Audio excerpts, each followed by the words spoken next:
This is Joe Cruz, speaker for the Amazing Facts broadcast. I'd like to share with you today some thoughts from the book Creeping Compromise that I believe God laid on my heart and which has now been published by Amazing Facts Incorporated. The subject of Christian standards is probably one of the most neglected doctrines in the modern church. Very little is in print today that can provide even elementary instruction in this vital area. Only a few small books or tracts have attempted to deal with the basic and practical principles which should distinguish the Christian life from that of the world. The reason for this reluctance to write on these specifics of Christian conduct probably rests upon two fears. First, the fear of offending the rather large majority of church members who are living far below the biblical standard. And second, the fear of being labeled as judgmental, legalistic, holier than thou, and lacking in the personal love relationship with Christ. We're forced to recognize that these fears have often been justified. There has been too much written in the spirit of Pharisaism. Satan has exploited the vocal, fanatical views of a very few and has used them to intimidate those who would write temperately on the subject. And too often, in his special hatred of this truth, Satan has caused many in the church to look upon any discussion of Christian standards as extremist and improper. These factors have combined to create a dearth of material on this subject. For this reason, if for no other, a tremendous need exists for educating the church on balanced biblical principles of conduct. Principles that conflict in no way with the beautiful concepts of righteousness by faith, which should underlie the lifestyle of every true Christian. We also must concede that little should need to be said on this subject. After all, the actions are not the means of gaining salvation. We're saved by grace through faith and not by merit of works, obedience, or outward conduct on our part. Any overemphasis on these external things could be easily misinterpreted as a denial of justification by faith. Obviously, at the time of this reading and the writing of this book, no such overemphasis exists on a denominational level. Only occasional lone voices are heard on this subject. On the other hand, there is a spectacular resurgence of preaching on the doctrine of righteousness by faith, which is the way it should be. When preached in its true setting, the greatest need of the church today is to know more about the experiential relationship of justification and sanctification. But in presenting those deep spiritual truths of salvation, nothing should be said to downgrade the importance of obedience. Some seem almost incapable of maintaining the beautiful balance between faith and works. But this is so important and necessary. To misunderstand either grace or works is to stultify the experience and thwart the personal witness. Now, some may object that a book like this is not needed because the outward conduct is a natural, spontaneous outgrowth of conversion to Christ. Therefore, the life will automatically produce the fruit of true obedience and righteousness. But is this totally true? It's true that the actions spring from the internal attitude of conversion, but instruction is needed for the most committed Christian. Many converted people keep Sunday and smoke cigarettes simply because no one has explained to them the biblical objections to those actions. Are we being legalistic and teaching them to change their conduct on the basis of the Word of God? Then could it be wrong to talk about other areas of outward conduct which might need harmonizing with the Bible? One final observation should be made before you begin hearing the message which follows. The doctrine of Christian standards is for spiritual people only. This material is not prepared and presented for the unconverted. Indeed, it will appear only as a lot of foolishness to the worldly class. Please do not take the things which are presented in this message and seek to impose them upon your unregenerate family or friends. Especially are we counseled against forcing dress standards on those who are not converted. Listen to this warning from Our Health Message, page 429 and 430. You cannot possibly change the heart. To get up a different style of dress will not do it. The difficulty is the church needs converting daily. Those who venture to disobey the plainest statements of inspiration will not heed any human efforts made to induce them to wear a plain, neat, unadorned, proper dress. To those who are making self their idol, nothing in the line of human tests should be presented, for it would only give them an excuse for making the final plunge into apostasy." End quote. Now, apply the principles of this message to your own life. Some of them have seldom been seen in print or have been heard before. Restrain the impulse to call them fanatical until you've heard the entire message of the book and have asked God to show you what to do about them in the fading light of earth's last sunrise.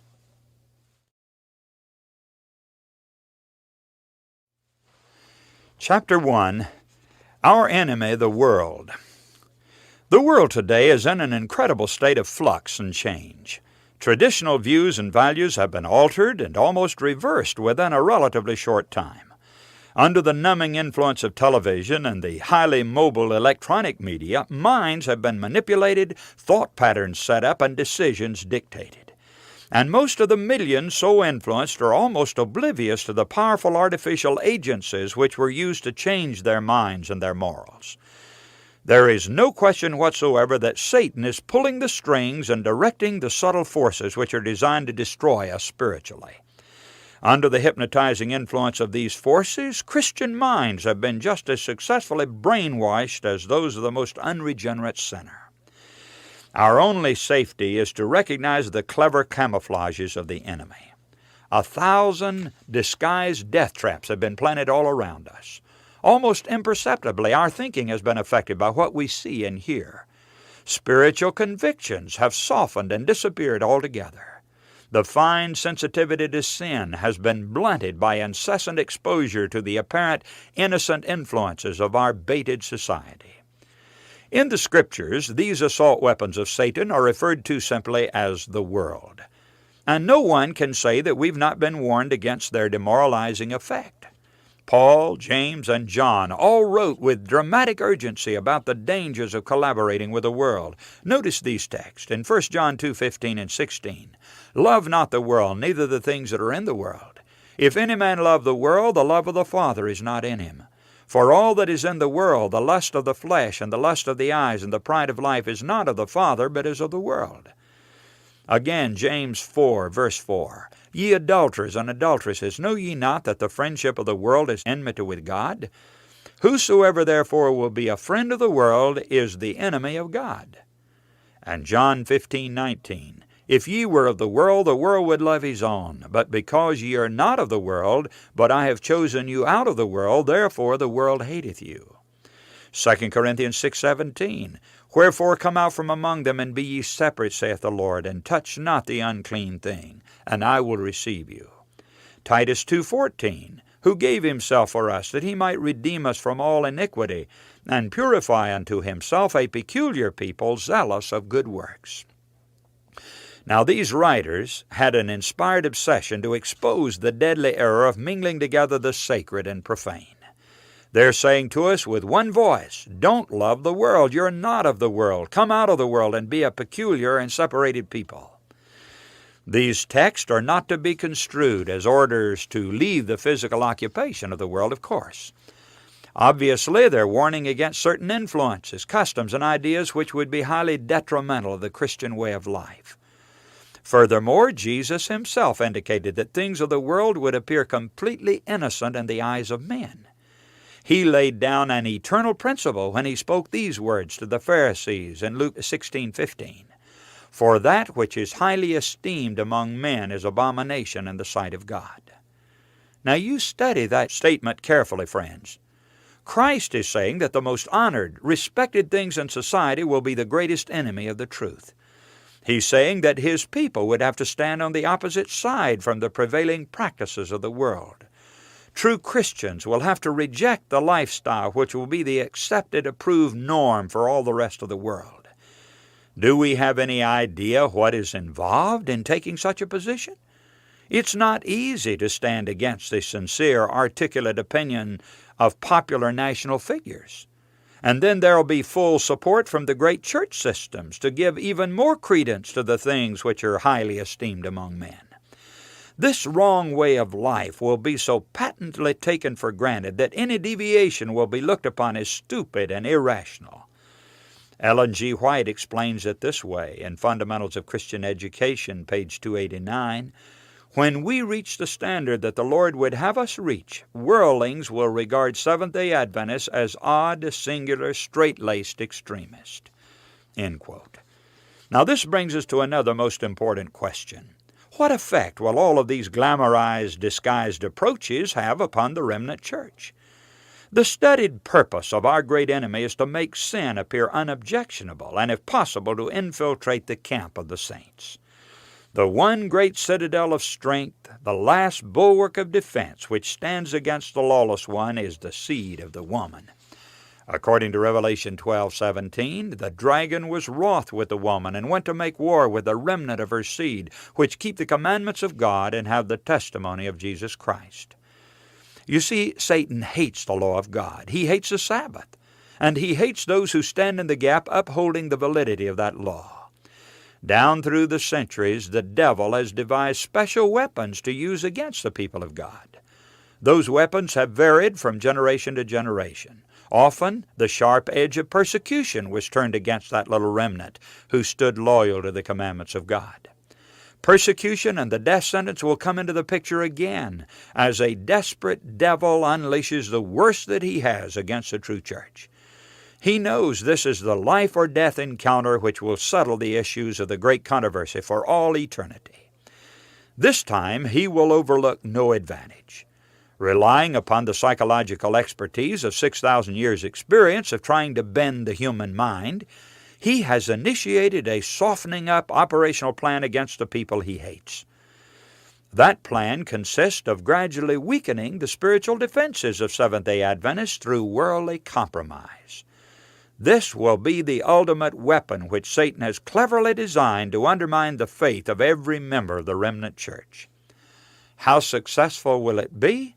How many will be shaken out in the approaching crisis because they yielded to the things of the world? We don't have to wonder. The answer has been given over and over in the spirit of prophecy. It is a sickening answer, and we would like to believe it's not true. But read it for yourself and marvel. Listen to this statement in Volume 1, page 608. I would say that we are living in a most solemn time. In the last vision given me, I was shown the startling fact that but a small portion of those who now profess the truth will be sanctified by it and be saved. Many will get above the simplicity of the work. They will conform to the world, cherish idols, and become spiritually dead. End quote. How incredible that is, friends. The great majority of those who now rejoice in the truth will give up their faith and be lost. They will be lost because they, quote, conform to the world, end quote. That's what we just read. Satan's insidious, innocent-appearing, highly esteemed lifestyle will disarm them, weaken them, and finally destroy them. Another statement is even more specific. Volume 5, page 136. The great proportion of those who now appear genuine will prove to be base metal. So you see, the softening up strategy of the enemy is clearly described by Ellen G. White. Here's another statement now from Prophets and Kings, page 188. The time is not far distant when the test will come to every soul.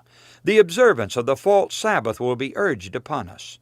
The contest will be between the commandments of God and the commandments of men. Those who have yielded step by step to worldly demands and conformed to worldly customs will then yield to the powers that be rather than subject themselves to derision, insult, threatened imprisonment, and death. At that time the gold will be separated from the dross. True godliness will be clearly distinguished from the appearance and tinsel of it. Many a star that we have admired for its brilliance will then go out in darkness. Those who have assumed the ornaments of the sanctuary, but are not clothed with Christ's righteousness, will then appear in the shame of their own nakedness. End quote. Now don't miss the line which describes the reason for this mass apostasy. Quote, those who have yielded step by step to worldly demands and conformed to worldly customs will then yield to the powers that be. End quote. Isn't that astonishing, friends? Not only will the majority be shaken out of the church, they will actually turn against their former brethren and become bitter enemies of the truth. Now let's read another statement in Great Controversy, page 608. As the storm approaches, a large class who have professed faith in the third angel's message but have not been sanctified through obedience to the truth abandon their position and join the ranks of the opposition. By uniting with the world and partaking of its spirit, they have come to view matters in nearly the same light, and when the test is brought, they are prepared to choose the easy, popular side. Men of talent and pleasing address, who once rejoiced in the truth, employ their powers to deceive and mislead the souls. They become the most bitter enemies of their former brethren. When Sabbath keepers are brought before the courts to answer for their faith, these apostates are the most efficient agents for Satan to misrepresent and accuse them, and by false reports and insinuations to stir up the rulers against them." End quote. Again, we are fascinated by the expression, by uniting with the world, they are prepared to choose the easy, popular side. Notice that it's a preparation work. Here again is revealed the fantastic psychological program of Satan to break down moral barriers. Worldly compromise, worldly conformity, that's the way it's going to be done. Another statement from Volume 1 of the Testimonies, page 278. "The work which the church has failed to do in a time of peace and prosperity, she will have to do in a terrible crisis, under most discouraging, forbidding circumstances. The warnings that worldly conformity has silenced or withheld must be given under the fiercest opposition from enemies of the faith. And at that time, the superficial, conservative class, whose influence has steadily retarded the progress of the work, will renounce the faith and take their stand with its avowed enemies, toward whom their sympathies have long been tending. These apostates will then manifest the most bitter enmity, doing all in their power to oppress and malign their former brethren and to excite indignation against them. This day is just before us." End quote. The words worldly conformity spring out at us again from this statement. Repeatedly we've been warned about this massive attack of Satan through worldliness. Yet we hear so very little about this particular subject. Thousands of Seventh-day Adventists have been blinded to this operational plan of the evil one. Some of our people have been led to believe that it's legalistic to make any kind of issue over standards and lifestyles.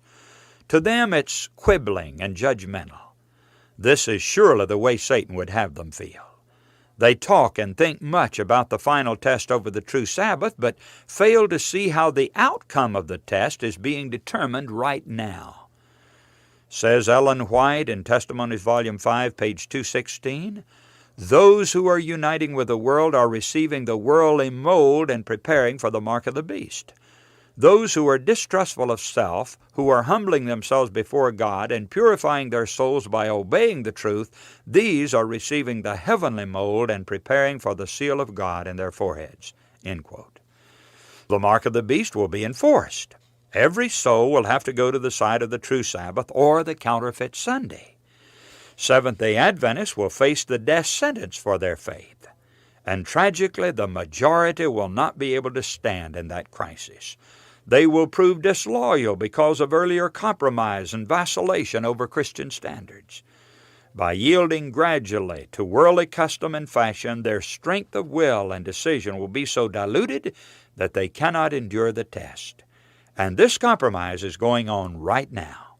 This very moment, the great majority of our fellow church members are bending toward the world to such a degree that they'll be lost when the mark is enforced.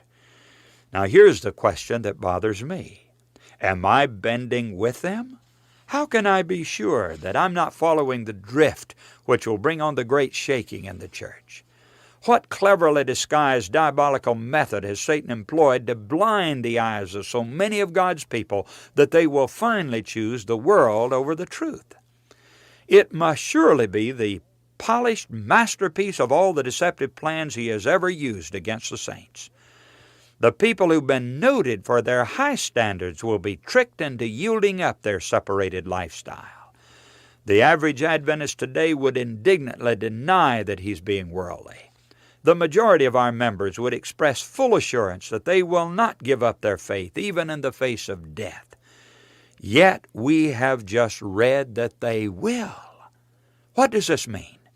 It means that most of our members are caught up in worldliness and don't even realize it. They are indulging in dangerous compromise and think it's perfectly innocent and acceptable. They've been so blinded that they cannot recognize the worldly things they're doing. Why can they not see their involvement with the world? Because the lowering of standards was so gradual that none realized what was happening. The devil's scheme is not to make the church suddenly abandon its historic position against the flesh and the world. He's far too clever to think that we'll make any public announcement that it's all right to go to movies, wear makeup and jewelry, or drink tea and coffee. But Satan knows how the mind operates under the power of suggestion and association. With infinite patience, he introduces pictures, words, ideas, and practices that cannot be condemned per se.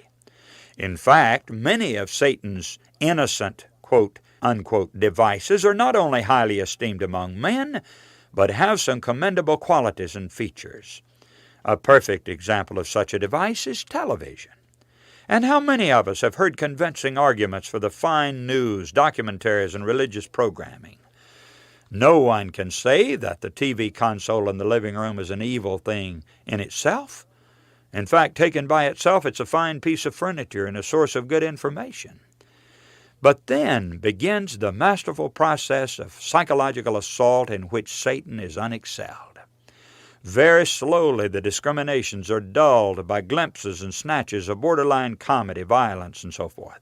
The mind adjusts to the new level of input and almost imperceptibly begins to tolerate the changing quality of sight and sound. Two inspired statements will help us see how the work of the enemy develops. From Selected Messages, Book 2, page 21, Satan will insinuate himself by little wedges which widen as they make a place for themselves. The specious devices of Satan will be brought into the special work of God at this time. Again, from Patriarchs and Prophets, page 718, the work of the enemy is not abrupt. It is a secret undermining of the strongholds of principles. It begins in apparently small things. End quote. How important it is to recognize the direction in which we're being led by any particular influence. The manner in which quail are often trapped provides a parallel to Satan's tactics. Wheat is placed several feet from the spot where a snare is triggered to spring shut on the quail. At first, the birds approach the good wheat with some obvious apprehension, but because there's no danger in view, their fears are allayed. The next day, the wheat is placed a bit nearer to the snare, and the birds are less wary of the scattered grain. Day after day, the wheat is placed just a little bit closer to the trap until the quail are completely confident that there's nothing dangerous about that fine wheat. Then, of course, the wheat is placed inside the snare, and the birds still come. Innocently, they trust the good food to remain good and a safe feast to remain safe. Then the trap is sprung. Now, I'm not contending that quail should stop eating wheat or that Christians should cease all good activities. The point is that we should be cautious enough to consider the direction in which we're being led and be willing to give up even the quote, unquote, good things if they're taking us in a direction of spiritual danger. Can good things lead in a wrong direction? Indeed they can. Christians are led to give up their high standards by degrees, often by a completely innocent-looking process. This is the way compromise has always slipped into the church. Satan introduces an activity which is only slightly objectionable. In fact, it might be very hard to divine exactly why the action is not good. And because the deviation is so tiny, no one really wants to make an issue over it. Some faithful members of the church feel a bit uncomfortable about the matter, but are reluctant to say anything for fear of being called fanatical. They decide to wait until there's a larger issue before they take a strong stand. Unfortunately, there will never be a larger issue. The devil makes certain that all the steps of compromise are very small. He knows that hardly anyone would have the courage to make any sustained objection to the minute degree of digression. Once upon a time, the devil's favorite argument was, everybody else is doing it. Although the young people still use that one occasionally, a new term is currently being tossed about to justify worldly conformity. A little bit is all right. You see, the dress is just a little bit too short. The drink contains only a little bit of caffeine. The TV program shows only a little bit of violence. The wedding ring is only a small one, and the cosmetics add just a little bit of color. We could go on and on, of course. We can't seem to learn the lesson of Lot as he left Sodom. Most of his family had refused to leave the doomed city, you remember? He had lost everything he owned by choosing to live in that wicked environment, his home, wealth, and lovely daughters. But when the angels urged him to flee into the mountains, he begged for permission to move into another city. And his rationalization was, "Is it not a little one?" Genesis 19:20. How could he do that? Surely Lot had learned that the cities had almost destroyed him. Since the day he pitched his tent toward Sodom, the family had inched almost imperceptibly toward full involvement with the corrupt society of the inner city. Little by little, the transition was made from borderline neutrality to tongue-in-cheek participation. When Lot pleaded to live in yet another city, he was demonstrating dramatically how gradual compromise can blind the senses and distort the judgment. How many in the modern church have long ago pitched their tent toward Sodom? How many have taken that first easily justified step toward compromise? And how many fellow Christians felt uneasy about it but had not the courage to raise a warning? Later, what happened? Those desensitized Christians began to defend the progressive drift of lowering standards by the same argument, "Is it not a little one?" Does this not explain how worldliness has crept even into the remnant church? For example, how did the miniskirt abomination become such a familiar sight in Seventh-day Adventist churches on Sabbath morning? Of course, that day is over for the present, but you remember. Listen, Sister White explains how it happened with the hoop skirts in another generation, and you can see how Satan used the same subtlety to introduce the miniskirt. This statement is taken from Testimonies, Volume 1, page 278. The power of example is great. Sister A ventures to wear small hoops. Sister B says, "It's no worse for me to wear hoops than for Sister A, and she wears them a little larger." Sister C imitates the example of Sisters A and B and wears her hoops a little larger than A and B, but all contend that their hoops are small. End quote. Does that sound familiar? Girls and ladies alike in the remnant church began to inch up in their hemlines. If the knee length was all right, then what was wrong with half an inch above the knee? If it was modest at a half inch above, then how could another half inch make it immodest? Why was so little said about it in protest? Because every stage of the leavening process was too small to stir an alarm. Not even the ministry realized what was really taking place. Many dared speak out, but they were quickly silenced by charges of having an evil mind.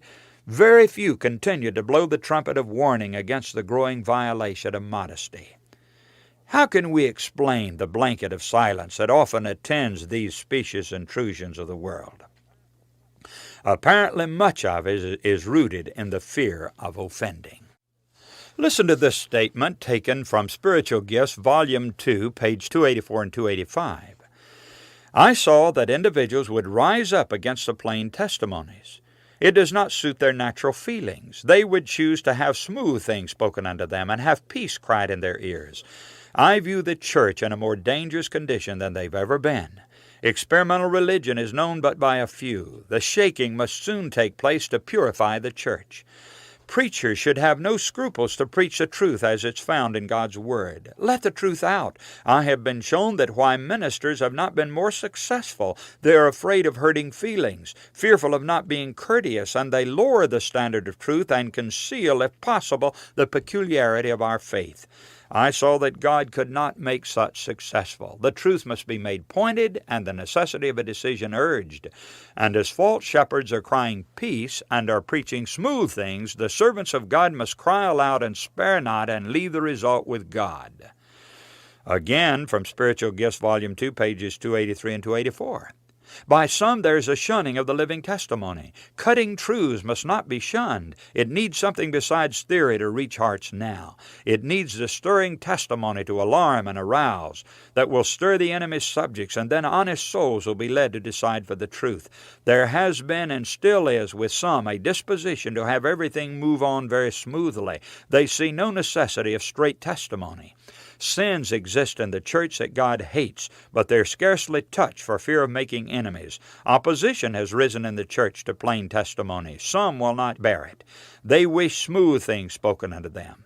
And if the wrongs of individuals are touched, they complain of severity and sympathize with those in the wrong.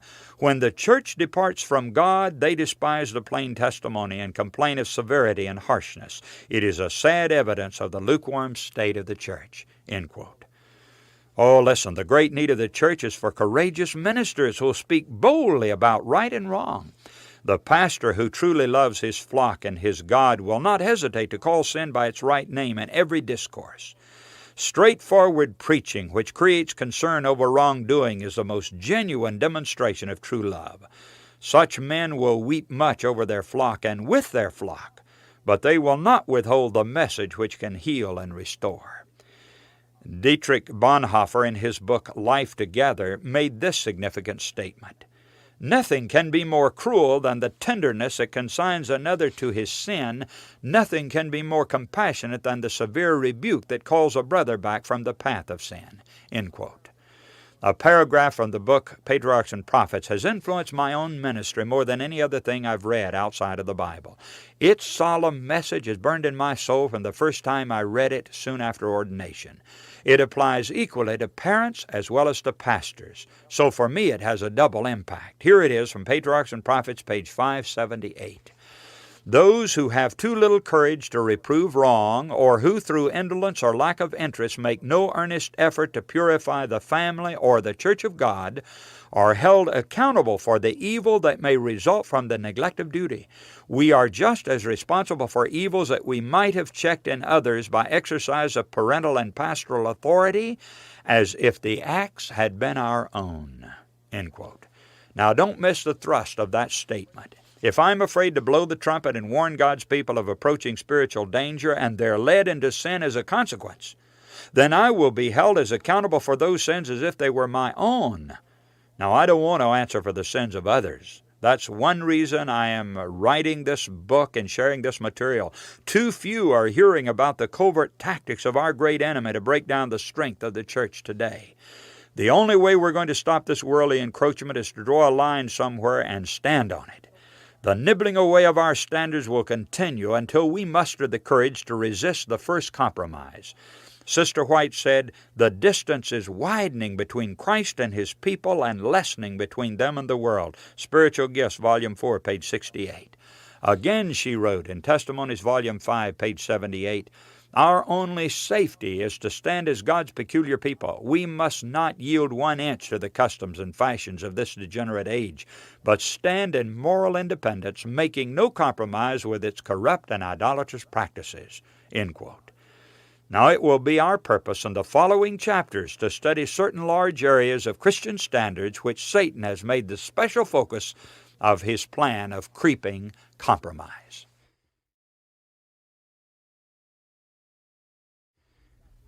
Creeping compromise. Chapter 2, Is Nudity Modest?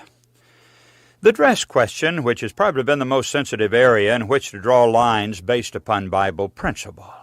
Disagreement over definition of terms has frightened many ministers away from the subject. What is modesty and what is immodesty? Other concerned church spokesmen have been troubled by the angry charge of liberals that dress critics themselves are obsessed with evil minds. Some have even made a gross misapplication of righteousness by faith and have taken the position that any discussion of external conduct constitutes a legalistic denial of Christ's imputed righteousness. Does this subject merit at least a few specific observations, friends? Has it been overemphasized? How many books have rolled from our church presses on this subject? No one can say that it has suffered from overexposure, surely. Hardly a tract or leaflet has expounded on the matter, and few of our books give it any appreciable recognition as a spiritual problem. But is it a spiritual problem? Listen to this statement from Testimonies, Volume 4, page 647. "Fashion is deteriorating the intellect and eating out the spirituality of our people. Obedience to fashion is pervading our Seventh-day Adventist churches and is doing more than any other power to separate our people from God." End quote. Now, if this could be said of the dress problem over 100 years ago, what could be said about it in these days of unisex, the bikini, and toplessness? Although the miniskirt has left the fashion scene for the present, there will always be an element of nudity in prevailing styles that need to be recognized as immodest and unchristian. Lest some should quibble over that word modesty, let's not try to define it precisely right here. But there can be no debate over the fact that anything which hurts a fellow Christian is wrong. And certainly any kind of dress which causes our fellow man to commit sin must be classified as wrong. Then let's be honest enough to admit that the exposed human body is quite capable of stirring up sin in both thought and action. Too many have acted very naively toward this mushrooming problem of nudity. It's time to speak very plainly so that both men and women understand the true nature of this evil. Ann Landers printed this letter in her column at the height of the miniskirt craze. Dear Ann Landers, here's a message from a dirty old man, age 22. I'm a college senior, and the point of view I express here reflects the thinking of a lot of guys. There's nothing so ludicrous as a chick in a thigh-high mini sitting on a chair or sofa, tugging at her skirt, trying to pull it down to cover her status of respectability. She blushes 10 shades of red and asks with eyes big as saucers, am I sitting all right, or is anything showing? If they don't want anything to show, why don't they buy a skirt with some material in it? More than once I've gotten a dirty look because I was caught popping an eyeball. Please tell the great pretenders who feign insult to come off it. The reason why they go half naked is because they want to create a little unrest. Tell them that act should have been canceled when they accepted the hike of the hem and said to blank with decency." End quote. Now, many women have brushed aside criticism of their short dresses by blaming everything on the dirty old men with their evil thoughts. But is that the basic fault? Some months ago, I received a telephone call while holding an evangelistic series in the state of Texas. A barber who listened to my daily radio program wanted a personal interview in my motel room. Being a Catholic, he did not feel free to attend the public service, but he indicated on the phone that he desperately needed some spiritual counsel. Now, this man turned out to be a wonderful Christian gentleman. He spoke of his great desire to be saved and to live a godly life. Then he confided the problem. Many skirted women came into his barbershop day by day. He prayed and struggled to keep his thoughts pure. With tears in his eyes, he asked me, "Is God going to destroy me because I cannot always keep my thoughts clean and holy? Please tell me what to do. I want to be saved, and I want to keep my mind upon God. But how can I do it with these half-dressed women before my eyes?" Now, friends, I felt sorry for that barber. He was wrestling with the same problem that every Christian man and boy has to face. It's not confined to dirty old men. Every man, woman, and child in the world has a carnal nature by birth. But the male struggle to keep the thoughts straight is based upon more than the fleshly nature. It's rooted in the fact that God created men with a completely different sexual makeup than women. God made man in the beginning with a very sensitive sexual nature that could be quickly aroused by the sight of female nudity. Woman, on the other hand, was created with a sexual nature which would not be so easily stirred, especially by sight. She was made to be more responsive to touch and tenderness. Her more subtle sexuality could be drawn out by the physical attentions involved in the conjugal relationship. God gave man his emotional sex nature for the purpose of making marriage more pleasurable and happy. The husband was to be the aggressive one in the relationship. Under this beautiful plan of God, the sex instinct of both husband and wife could be lawfully stirred. But mark this, God never intended for man's sex emotions to be stimulated outside the marriage chamber. And in order to protect him, God placed within the woman a delicate sense of modest reserve, so that she would not expose her body except to her own husband. The plan was perfect, but it has been broken down in one area. Satan has managed to destroy to a very great extent that inherent modesty with which the Creator endowed womanhood.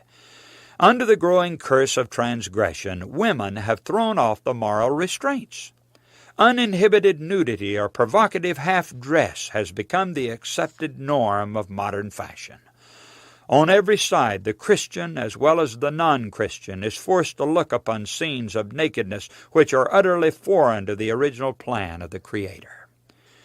What has been the effect of this perverted order of things?